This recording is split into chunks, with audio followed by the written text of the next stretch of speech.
Dado Schneider, professor, doutor em comunicação e também pesquisador. Dado, o mundo mudou na minha vez. Rapaz, justo na minha? Não é justo, não, é bem na minha vez. Porque quando eu fiz esse bordão, eu vi que tem assim, podia ser logo na minha vez, logo é rápido. Justo, não, é injusto. Então o melhor é bem na minha vez. O que isso significa de fato? Bom, Gabriel, eu comecei a pesquisar a geração que ia nascer junto com a internet. Porque eu saquei que havia gente feita de outro material, tá? Já vem com fibra ótica. Você, apesar de se sentir jovem, você viu a internet entrar na sua vida, tá? E eu digo, eu vou pesquisar gente que quando chegar já está aí a coisa. E coincidentemente foi a internet, né? E foi o celular e depois o smartphone. Então assim, é um outro tipo de gente. E eu pesquiso desde 97. E na virada do século eu vi que aquelas primeiras crianças, tá? 2003, 2004, com 6, 5 anos, que eles se relacionavam com o mundo de uma maneira diferente. Por quê? Vou fazer aqui, tá? Eu gosto de fazer. O século XX era vertical. A gente olhava para a autoridade de baixo para cima. Tá? Por quê? Porque não tendo internet, a gente comia pela mão dos mais velhos. A gente aprendia tudo com os mais velhos. Dentro de casa, no ambiente estudantil escolar, no ambiente profissional. Ou seja, as pessoas mais experientes, mais velhas, eram a fonte da informação. Eram poucas fontes. E aí vem a internet e provoca um rebuliço, porque eu gosto de olhar para a plateia e fazer assim, a internet trouxe infinitas novas fontes de informação, muito mais divertidas e interessantes do que prestar atenção naqueles velhos lá. E aí o que aconteceu? Se a gente sempre disse, continua dizendo que informação é poder, onde é que estava o poder? Na mão de poucas pessoas mais velhas. Com esse rebuliço, que eu no palco, nas palestras, eu digo, é um tibloft, assim, parece que a gente troca de dimensão, parece que troca de plano de existência. Quando passa a ser infinitas novas fontes de informação, distribui a informação, democratiza, compartilha e aí também distribui a concentração de poder. Então é gente que nasce não olhando para a autoridade de baixo para cima, mas olhando no mesmo plano. E, coincidentemente, nesse período, eu tive filho nessa época, então a gente era orientado para não reclamar de cima para baixo das crianças, porque era assim que chefes, professores e pais reclamavam da gente. A gente foi, A gente foi assim, orientado a fazer assim, eu vou ficar em pé, a fazer assim, ó, se abaixar para falar com a criança. E aí eu disse assim, fechou tudo com o que eu estava pensando, porque assim, não se olha mais de baixo para cima, se olha no mesmo plano. Tá? E aí mudou tudo, porque no século XX, jovem era jovem e velho era velho. A gente se diferenciava por idade. Agora, tibloftmente falando, tá? A gente tem jovem, jovem, jovem, velho, velho, velho, velho, jovem. Então, a gente não se diferencia mais por idade, como no século XX. A gente passou a se diferenciar por mentalidade. Então, esse rebuliço, tá? E para te responder no final por que o mundo mudou bem na minha vez, eu vendo essas primeiras crianças na virada do século, feitas de uma outra estrutura de pensar, né? Quando eu era jovem, quando eu era criança no século XX, né, o melhor bife na mesa ficava com os adultos. E aí eu me vejo adulto na virada do século, com filhos nascidos neste século, crianças, e no século XXI, o melhor bife na mesa, a pessoa vai ficar com as crianças. E aí eu comecei a dizer, eu nunca comi o melhor bife. Tá? O mundo mudou bem na minha vez. Por isso que é bem, não é justo, nem é logo, é bem na minha vez. Essa nova geração, com essas mudanças todas de conhecimento, essa mudança de poder, que era o conhecimento da época, ela impacta diretamente as relações pessoais. Os jovens começam a se relacionar até mesmo com as autoridades, com as pessoas mais velhas, de uma outra maneira. Cara, faz 17, 15, sei lá, 12 anos que eu falo isso, ninguém dava bola, tá? Agora, de uns 12 anos para cá, como é que aquele cara falou? Cara, eles não olham para a autoridade com o temor que a gente olhava. Porque a gente olhava para a autoridade de baixo para cima, tá? Não é que eles não respeitem, é que é um outro plano de existência. Eu gosto de fazer isso, eu faço o tempo inteiro isso nas palestras, porque é um outro plano de existência. Eles não temem a autoridade, eles respeitam ou não a autoridade. E muitas vezes eles parecem insolentes E não é insolentes, é que eles não fazem aquela corte que a gente fazia para pais. Quer ver uma coisa que é típica de gente, até da sua idade para cima, mas da minha idade é típica, dizer assim, meu pai me olhava e eu já sabia o que ele queria. Que coisa ridícula! Como é que uma pessoa da geração Z com 18 anos, o que ele vai dizer? Que coisa besta! Por que ele não falava contigo, só olhava, e a pessoa já morria de medo? Né? Porque a autoridade era exercida por temor. Eu não estou dizendo que era melhor, nem que era pior. Eu só estou querendo mostrar o quão diferente é. E aí eu pergunto assim, quem tem TikTok na plateia, né, para a plateia? Quem tem TikTok? É menos de 10%. E aí eu provoco, eu digo, só um pouquinho. Vocês não estão na rede social que a maioria da geração Z está e prefere, e a geração Z pesquisa mais no TikTok do que no Google. Você sabia disso? Qualquer coisa eles pesquisam mais no TikTok do que no Google. E aí você não está no lugar onde eles têm o jeito de falar deles, as coisas que eles gostam, as coisas que provocam eles. Que tipo de diálogo a gente vai ter com eles? Entendeu? E aí você vai me dizer, agora a próxima pergunta eu vou fazer por você. Tá? A pergunta é a seguinte, mas a gente não tinha que se adaptar aos velhos no passado? Sim. Agora que a gente está ficando velho, a gente tem que se adaptar aos jovens. Sabe o que quer dizer isso? O mundo mudou bem na minha vez, cara. E mais que isso, você tocou um ponto interessante, porque as redes sociais, tomando por exemplo, também é uma fonte de conhecimento. Tem também a dancinha, tem a parte do humor, tem a parte do entretenimento, mas hoje a gente vê, por exemplo, grandes marcas se posicionando dentro delas, grandes profissionais, até mesmo com recortes, com dicas, entrando até mesmo na trend, naquele negocinho, naquele gingado, para levar conhecimento e se comunicar com um perfil que também é um perfil consumidor, que também é um perfil influenciador da tomada de decisões. Eu sou da área de comunicação, né? Então, assim, o que eu mais observo é linguagem, tá? E quando eu palestro público só jovem, não é que eu vire outra pessoa e use outras gírias, mas eu falo uma linguagem que não seja excludente para eles, tá? Ou seja, não é que eu use termos da moda, mas assim, eu não construo a frase do jeito que eu construo a frase para um público mais maduro. Eu faço mais rápido, até porque no WhatsApp a gente fala, né? Eles falam assim. Então, assim, eu sou mais elétrico no palco, eu falo mais rápido, tá? Porque se o público é mais maduro, eu falo nessa velocidade. Mas se é uma meninada, eu vou para lá e para cá no palco e misturo o assunto. Por quê? Porque é assim que eles falam. Não é uma coisa linear, é uma coisa simultânea, meio caótica, mas eles se entendem assim. Quem não se entende é a gente. Talvez você entenda porque você é anfíbio, né? Você é um pouco velho, um pouco jovem. Tá? Mas eu, que já sou velho, né? Os caras da minha idade dizem, como é que você entende isso? Não é que eu entendo, eu pesquiso eles, tá? É mais complexo, mas o que eu mais gosto é quando sai da palestra, assim, às vezes tem criança, né? Às vezes tem pré-adolescente, eu vou direto neles, assim, o que achou da palestra? Mas não digo assim, eu digo, o que achou da palestra? Sinceramente, Cátia, foi longa demais. Gostei da primeira parte, aquela parte eu não gostei. Eles são de uma sinceridade que a gente não podia ser, porque, medo, tá? E eles, como estão nos olhando aqui, às vezes eles falam uma coisa com uma certa sinceridade, que eu chamo de sincericídio, que a gente se ofende. Porque a gente espera ser tratado por eles de baixo para cima, mas eles estão aqui, ó. Então, assim, é muito difícil isso. A gente acha até que é injusto, porque a gente tem que se adaptar aos velhos e agora vai ter que se adaptar aos jovens. Mas é isso aí que é o tema da palestra.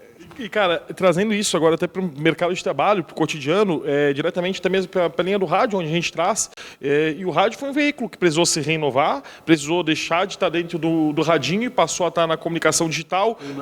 Com imagem, como nós temos hoje, fazendo meme, fazendo besteira, entrando em trend, dançando, porque a gente também tem que atingir um público que talvez se nós permanecêssemos... Linguagem. Exatamente, porque a plataforma rádio poderia se perder se não houvesse esse F5, literalmente, clicar em atualizar. Eu sou apaixonado por rádio, tá? Lá no meu início de carreira eu trabalhei em um grande sistema de rádios lá do Rio Grande do Sul, tá? Eu fui o primeiro gerente de marketing da RBS, tá? Mas eu não vou nem dizer o ano, tá? Mas assim, o rádio, primeiro quando veio a televisão, né, nos anos 50, disseram, o rádio vai acabar. Depois, quando veio a TV a cabo, agora o rádio vai acabar. Aí a internet, o rádio vai acabar. Redes sociais, o rádio vai acabar. E o rádio é o que tem a maior versatilidade para continuar, porque o rádio compõe né? O resto, por exemplo, o que é um podcast? É um rádio que não é ao vivo. Mas o que é esse nosso programa? Eu tenho certeza que alguém está nos assistindo e não é no dia, que dia é hoje? 22, né? Tem gente que está nos assistindo agora e não é às 18 horas e 30 minutos do dia 22 de fevereiro de 24, entendeu? Então, assim, isso que é que possibilitou o rádio. Então, assim, o rádio é eterno, cara. O rádio é o que vai mais longe, tá? Dado, o que mais me chama a atenção é quando eu ouvi O Mundo Mudou Bem na Minha Vez, eu pensei que fosse algo voltado para os jovens. E, pelo contrário, é voltado para nós, que temos que literalmente entender como essa nova geração chega e chega ocupando todos os espaços da sociedade. Eu posso lhe provocar? Por favor. Você viu que você começou a entrevista, um jovem entrevistando um velho, e agora são dois velhos conversando. Estou te sacaneando, desculpa. Não, é verdade. Mas cara, a palestra é para todos os públicos, porque assim, quando sai pai e filho, mãe e filho, pai e filha, às vezes vem no final me cumprimentar, o pai ou a mãe diz assim, gostei muito da palestra. E aí, o jovem em geral é mais tímido, né? Mais fechadão, assim, aquela coisa meio ogra, né? Aí eu olho para a menina, para o cara e digo assim, eu lhe ajudei, né? A lhe explicar para o seu pai ou para a sua mãe, né? Aí tem um sorrisinho de canto assim, eu sei, porque assim, tem coisas que a gente acha que a gente tem que replicar para outra geração. Algumas coisas, sim, ética, valores, né? Bons modos à mesa, né? Essas coisas a gente tem que replicar. Agora, olha para mim, eu já sei o que ele quer. Não, vem cá e conversa comigo, entendeu? Não tem essa de estar lá no pedestal. Então, assim, são muitas mudanças que a gente tem que acelerar isso, sabe por quê? Porque vem aí a outra geração, a geração dos dedinhos. Essa geração chama de alfa, eu gosto de chamar de geração IA, geração da inteligência artificial, tá? Essa geração dos dedinhos, se a gente não chegar neles, eles já estão na tela antes de falar, né? Eles já, sem caminhar, já com o dedinho, já desbloqueiam o celular de pai e mãe, né? Então, assim, se a gente não criar linguagem com eles, eles vão preferir falar com máquinas, com a Alexa, com a Siri, né? Se você não sabe o que Alexa e Siri, já está... É preocupante, tá? É preocupante. Você vai lá, bota no Google lá e procura. Ou bota no TikTok para o que é Alexa e Siri, que são... Eles vão falar com robôs, vão falar com parede, tá? Eles vão usar o óculos aquele, né, que tem metade computador, metade a vida real que a gente está vivendo. É isso? A gente, cara, está muito rápido. Está muito acelerada a mudança. E isso que você falou é uma coisa verdadeira. A gente percebe que a criança ela já nasce, parece que sabendo mexer no smartphone, entendendo como funciona o YouTube, ela já nasce com essa conectividade. E aí vem uma parte que sempre provocou novamente. Eu vou ser pai agora, e a importância da comunicação, e principalmente para a presença de pai e filho, na construção dessa, querendo ou não, família passa geração, continua geração, mas a família continua, né? Eu vou te dar uma resposta. Pode me alcançar o celular, que é uma coisa assustadora que eu vou te contar. Em 2022, eu fui numa exposição em São Paulo sobre desenhos de crianças, tá? Que eu estudo criança, tá? E aí, sabe aquele desenho sua família? Sei lá, a criança tem 6, 7 anos, 5, 7 anos, tá? É sempre aquela bolinha com aquele palitinho, né? Tá enxergando assim? Ou aquelas coisas horrorosas que as pessoas botavam no carro, aquele adesivinho assim, a família, um por um, tá? Sabe como é que as pessoas estão as crianças estão desenhando? Muitas crianças estão desenhando os pais, a bolinha correspondente ao rosto, o palitinho e tal, né? O corpo, e no lugar, por cima do rosto, uma caixa preta, tá? Que é o celular. Ou seja, eles não estão enxergando mais os olhos dos pais. Você que agora vai ser pai, larga esta porcaria e olha para a criança. Porque a formação da personalidade se estabelece através do vínculo do olhar. Tá? Então, assim, quando a criança falar, larga o celular, conversa com ela, conta a história, colore junto, brinca junto. Porque, assim, é assustador o desleixo com que alguns pais não estão olhando para os filhos. E aí... Te pergunto, se tem criança de classe mais alta, né, que tem babá, se as crianças gostam mais de estar com a babá do que com os pais, porque os pais não têm tempo e estão sempre no celular, te pergunto, com quem que as crianças vão querer conversar? com a Alexa, com a Siri, com quem está dentro do óculos lá na realidade, né, aumentada, no metaverso, vai falar com as paredes, porque vem aí, a gente vai parar de usar celular daqui a uns anos, tá? A gente vai falar para as paredes vão reconhecer a gente pela íris ou pelo corpo, calor corporal, e isso não vai demorar 15 anos, tá? Nós vamos parar de usar celular, a gente vai falar, vai ter um chipzinho aqui atrás, vai ter o celularzinho aqui no bolso, aquele que reconhece todo mundo, então assim, vocês acham que essas crianças da geração dos dedinhos aí, que passa dedinho em tudo, isso vai ser natural para eles? A gente vai ter que se adaptar a falar. Bem na minha vez. E o bem na minha vez vai ser seguido, cara. Entendeu? Então, presta atenção quando é que nasce teu filho? Em março, final de março. Ele está chegando. Dado, eu percebi que você falou uma coisa muito importante sobre a fala, sobre a construção. Você, como um doutor em comunicação, você talvez não veja, talvez até um problema talvez de relação futura, se nós, geração atual, não conseguimos fazer essa conexão com o jovem, gerando esse problema de comunicação, e a falta de comunicação causa N problemas. Eu acho que é agravamento do problema no futuro. A gente já tem esse problema hoje, né? E tem uma outra coisa o meu objeto de estudo agora é outro, tá? Eu tô tentando entender, porque eu estava sempre indo por um lado, agora estou tentando ver o outro lado. Eu disse assim, puxa, esses pais viraram tietes de filhos, tá? E tudo que os filhos fazem, eles batem palma. Eu digo, pô, a criança não se frustra. Primeiro que os parquinhos não tem mais areia, né? É um emborrachado, então eles já não ralam mais o joelho. E mesmo que ralasse o joelho, o mertiolato não dói mais, né? Então, assim, eles não se frustram, eles são elogiados, eles são aplaudidos. Isso estava me incomodando, e eu estava dizendo, puxa, os pais não dão mais limite. E aí eu entendi o seguinte, os pais estão sendo orientados a fazer outra coisa. Não ralhar, não gritar, não, sabe? Não, só a psicologia positiva, só elogiar. Então é o seguinte, eu estou tentando entender por que nós estamos indo para esse lado. Tá? Por quê? Porque eu dou consultoria para empresas. Tá? Então, assim, se hoje já está difícil de lidar com a geração Z, que está com 20 anos e que foi só adulada e só elogiada, e agora, não sei se você viu, agora já 70%, 60% leva os pais na entrevista de primeiro emprego. É claro, porque eles têm medo, não? Ou eles têm receio, ou precisam ir de mão com a avó, né? Uma entrevista de emprego, quer dizer, parece piada que se a gente raciocinar com a maneira de ser, pensar e agir do século XX, que era vertical. Mas se a gente olha pelo lado, né, plano horizontal aqui, eu não sei como é que vai ser. E aí como é que vai ser? Liderança, comando, realizar tarefas, entregar tarefas, permanecer um tempo até terminar o projeto. Como é que as empresas vão lidar com essas pessoas que não têm frustração alguma até chegar lá? Eu estava olhando só pelo lado assim, pá, tá errado. Eu digo assim, não. Como é que a gente vai fazer? Porque eles vão chegar sem frustração. Eles vão chegar sendo elogiados desde que nasceram até entrar na empresa. Então, assim, sabe o que é que vai ter que se mexer e mudar? As empresas. E aí eu não sei como é que vai ser. Produtividade, lucratividade, não sei, entendeu? Acho que nós estamos numa época que a gente vai estar tudo ponto de interrogação. A minha resposta para a sua pergunta é não sei. A frustração, ela é fundamental nesse processo de formação do ser humano?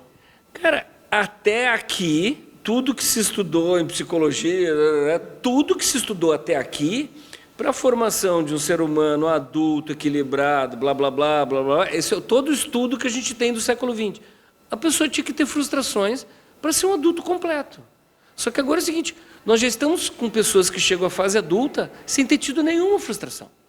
Então, assim, são novos seres humanos. Bem na minha vez, né? Não, mas eu não estou falando com reclamação, eu estou falando já há um bom tempo, assim, nós já estamos numa nova era e não estamos dando, eu estou batendo, não estamos nos dando conta, tá? Só que é o seguinte, nós vamos ter que pensar daqui para frente, como é que a gente vai lidar com relações humanas, família, trabalho, amor, eu não sei se vai ter, né? A gente tem que lidar com isso, né? Relações mais fluidas. Nós estamos numa outra era já. Eu acho que daqui 20 anos nós vamos olhar para trás e vamos dizer o seguinte, já tinha começado lá na pandemia, que eu acho que a pandemia é um marco. Tá? Acho que o século XXI começou depois da pandemia. Tá? Eu acho que até a pandemia a gente vem enrolando com o século XX. Não foi nas Torres Gêmeas que começou o século XXI. O século XXI começou agora na pandemia.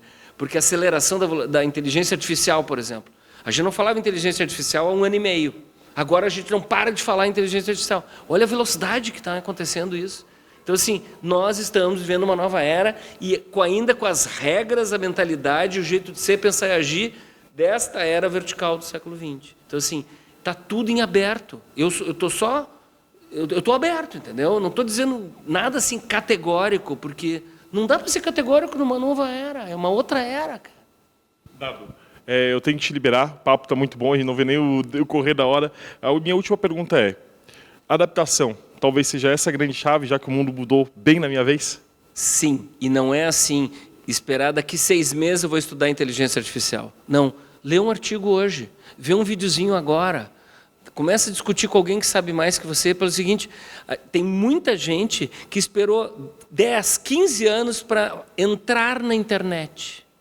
Nós não vamos poder esperar 3 anos para lidar naturalmente com a inteligência artificial. Não vamos poder esperar. O tempo não para e a aceleração da mudança aumentou. Então, assim, a dica é adaptação todos os dias. Uma coisa nova todos os dias. Se não dá todos os dias, no fim de semana, bota em dia o que você não entendeu. Pergunta uma pessoa pergunta para uma pessoa da mesma faixa etária as coisas que você não entendeu. Porque se perguntar para jovem, você vai ser cancelado. Tá? E é isso aí. Algo mais a acrescentar, Dado? Não, eu tenho que palestrar agora. Prazer em conhecê-lo, cara. Obrigado, tá? Valeu.